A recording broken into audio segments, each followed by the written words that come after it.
morning, good evening, everyone. This is Luda Kopkina with GAI Insights. Welcome to Daily AI News, where we rate articles essential, important, or optional. The articles are at aiinsights.com/articles. Please follow along and let us know what you think.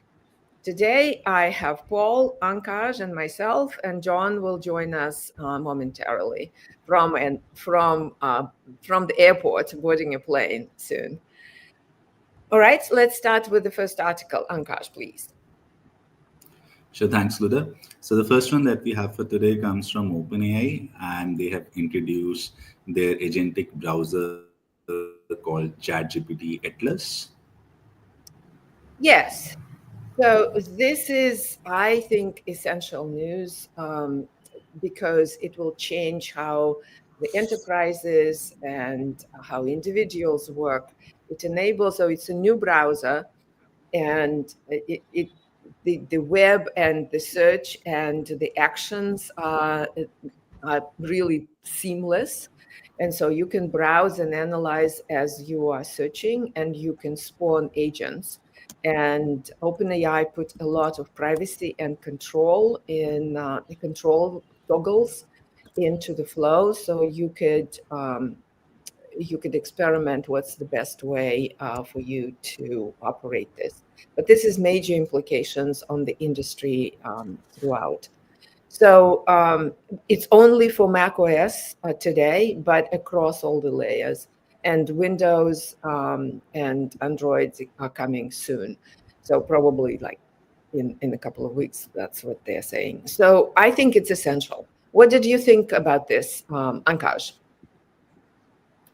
Luda, I feel this is a huge announcement. I think we only have Comet from Perplexity, which is an agentic browser right now.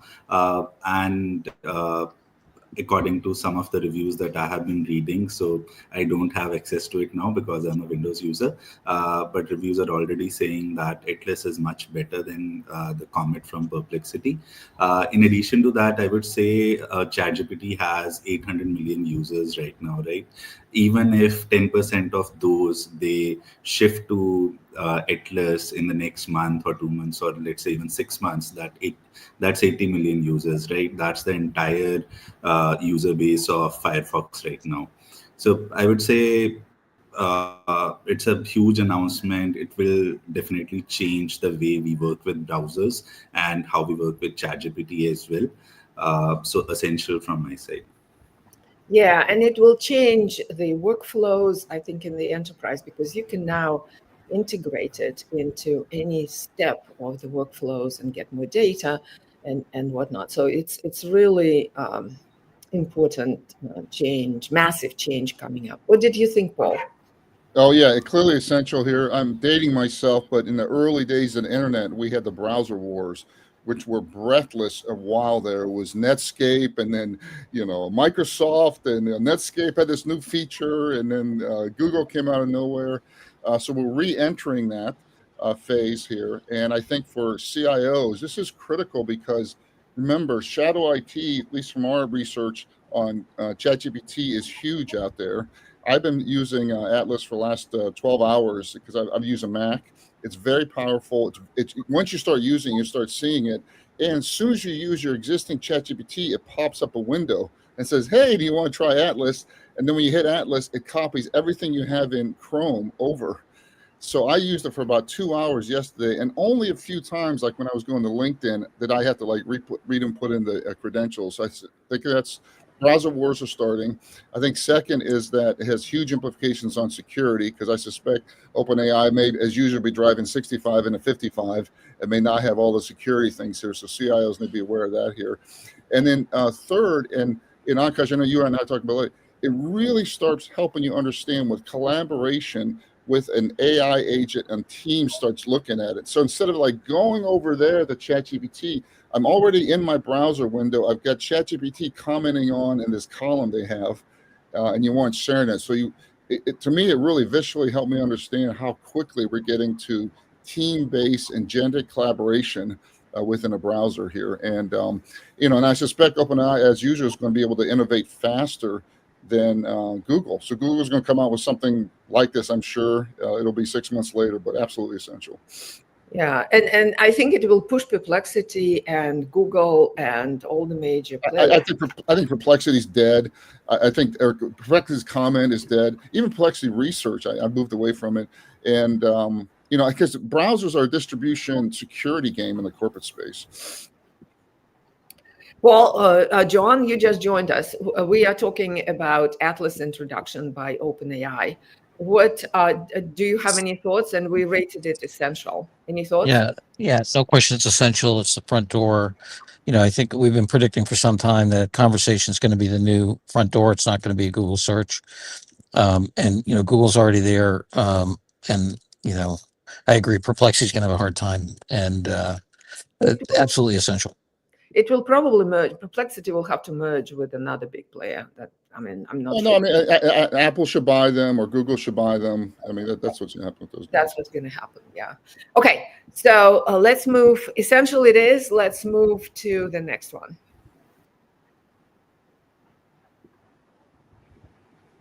Ankash, you must. Okay, the next one comes from Google, and this is about their Google AI. Can you hear me? Yeah. Yes. Start over though. Yeah. So this one is about Google's AI Studio, and they have introduced a new AI first vibe coding experience. Yeah, I haven't used it, but want to use it, see how it compares with like Lovable and the like. John, what did you think? Yeah, I thought this was optional. I didn't see a lot new in terms of their ability to deliver something that's differentiated compared to other, vibe coding experiences. It's a catch-up game. So I thought, at the most important, but definitely not essential. Yes, we have a large market player doing this, but I didn't see anything distinctive here compared to the competition. So optional. Optional from John. Paul, what were your thoughts? Optional. Ankash? Ankash, unmute. Something wrong with my... Now you're here. Now we're here. Okay, so definitely optional, Luda. Optional. Okay, optional it is. It's a catch-up for sure. But it's good. It enables a lot of people who are Google-minded to experiment with vibe coding. So this is good, but optional. Okay, optional it is. Let's proceed to the next one. Okay, the next one comes from Kriya AI, and they have introduced Kriya real-time 14 billion model, real-time long-form AI video generation. Lots of interesting innovations, algorithmic and the like. What did you think about this, Ankash? So Luda, basically what they have done here is, so it's a 14 billion parameter autoregressive model, and it's for long-form video generation. So we have seen video generation tools which generate 8-second video, 15-second, 20-second videos. But this model, this is 10x larger than existing real-time video models. And it uses a technique called self-forcing to train those autoregressive structures. It can create longer videos than the existing set of tools. But Kriya being a new player, I would say this is a interesting development, but still in optional use. Yeah, for the general AI leader, it certainly seems like optional. What did you think, John? Yeah, optional as well. I do think that this notion of the real-time video is going to be critical, because I think it's going to be it's going to lead to at least 3 different things. One is going to be inline capability to do adjustments with any kind of video interaction, which is going to be big. Second thing is we're going to, I think, create a whole new kind of storytelling with real-time video. And third, I think, it's going to be a vital part of all kinds of political and informational disinformation and military activities, that your ability to manipulate video while it's being created is going to be an incredible issue. But this particular innovation, optional. Yeah, we are evolving to the point where you cannot trust what you're seeing, right? The images seem so realistic, and they can be updated real time. It's stunning. So you you can't trust what you're seeing anymore. Paul, what Yeah. did you think? Yeah, and I think, John, your point on the false flag and the military strategy stuff is really interesting. I mean, instead of a country having to blow up their own building and then blaming it on an adversary to justify its talk, you could flood the zone with torture videos claiming that your enemy did it and using that as justification for war. But definitely optional. I mean, it's just to reinforce it to me also. I mean, as a monkey brain, I keep thinking of text, video, and everything else. And these computers, it's just ones and zeros. And now we're putting this amazing technology in video, and they're finding incredible advancements. Yeah, I think that the fact that it was real time used to be a truth metric.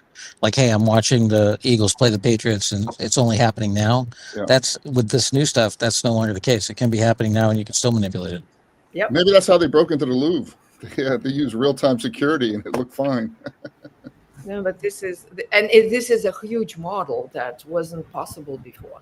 So it's not only has this real-time capability, it's built on the base that is way larger than we've seen before. So it's certainly pushing the innovation frontier forward. Okay, but optional. Let's proceed to the next one. Ankash.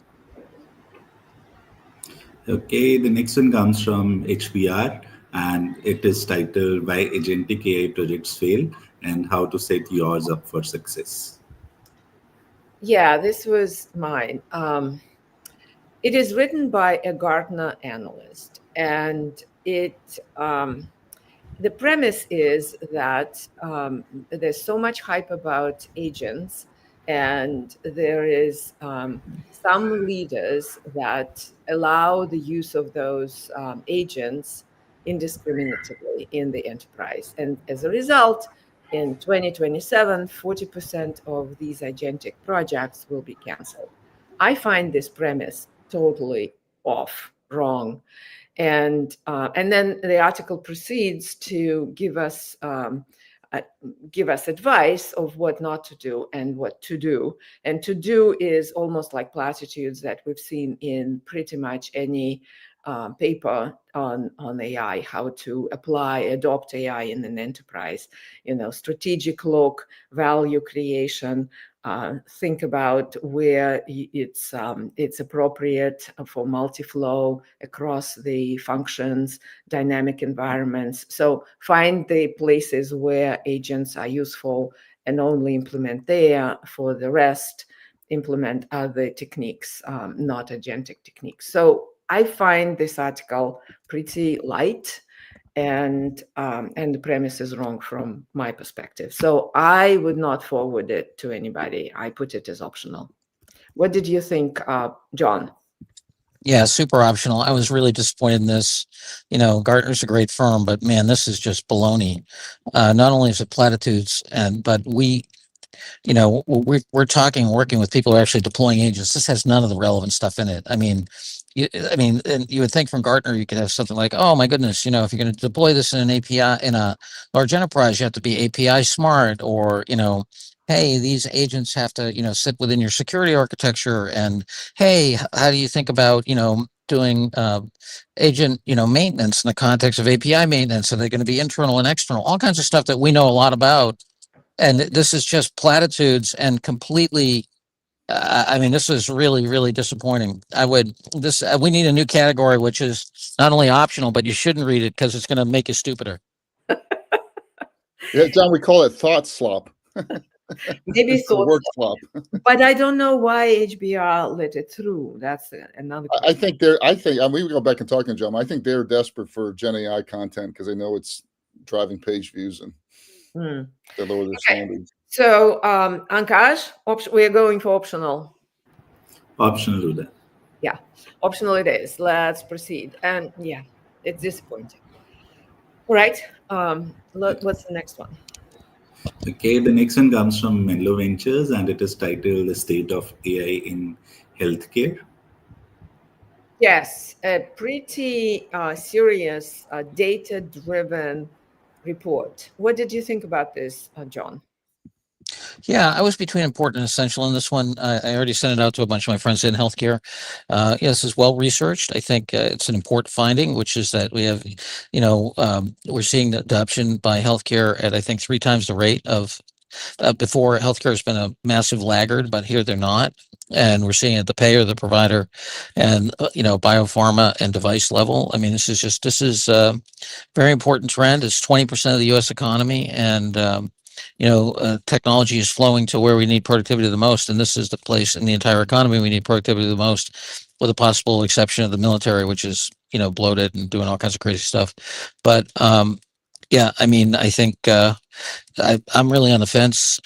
No question, it's essential for anybody in healthcare. I kind of like it for the broad audience because it is fact driven, talks about really important areas, has some nice stuff about user adoption. Anyway, so I'm on the fence, but important to essential.